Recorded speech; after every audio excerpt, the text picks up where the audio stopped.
આણંદ જિલ્લાના શીલી ગામે સંગીતમય સુંદરકાંડ પાઠનું આયોજન તારીખ 22 જાન્યુઆરી 1924 ના દિવસે અયોધ્યા રામ મંદિર પ્રાણ પ્રતિષ્ઠિતા મહોત્સવ અંતર્ગત આણંદના શીલી ગામમાં ઉષા ટોબેકો કંપની એ શ્રી ફુલાભાઈ મંગળભાઈ પટેલ પરિવાર તરફથી સંગીતમય સુંદરકાંડ પાઠનું આયોજન કરવામાં આવ્યું।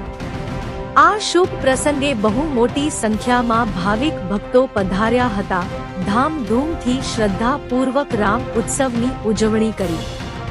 રંગોળી પૂરવામાં આવી, ફૂલોની સજાવટ તથા રંગબેરંગી રોશની કરવામાં આવી। ભજન કીર્તન, રામધૂન, હનુમાન ચાલીસા, આરતી, પ્રસાદી જેવા કાર્યક્રમ કરવામાં આવ્યા। પરિસરમાં દીપ પ્રગટાવી ખુશી વ્યક્ત કરવામાં આવી।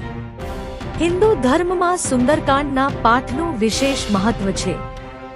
મહાકવિ તુલસીદાસ દ્વારા રચિત રામચરિત માનસના 7 કાંડોમાંથી એક સુંદરકાંડ છે।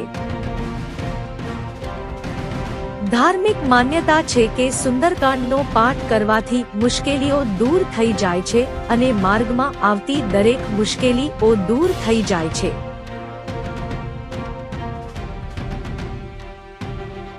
ભગવાન રામ એ ભગવાન વિષ્ણુનો 7મો અવતાર હતા। મર્યાદા પુરુષોત્તમ તરીકે જાણીતા એવા શ્રી રામના પરમ ભક્ત શ્રી હનુમાનદાદા જાણીતા છે।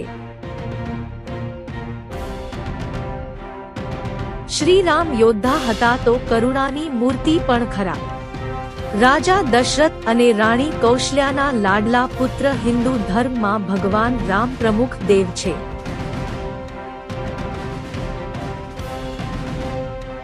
હનુમાનજીના સ્મરણીય તરીકેની ભૂમિકા, આ બધા પાત્રોમાં તેઓ સર્વસંપન્ન સાબિત થયા અને એટલા માટે જ તેઓ મર્યાદા પુરુષોત્તમ શ્રી રામ તરીકે પણ ઓળખાયા। રિપોર્ટર દિલીપભાઈ એસ પટેલ, ઓડ, આણંદ।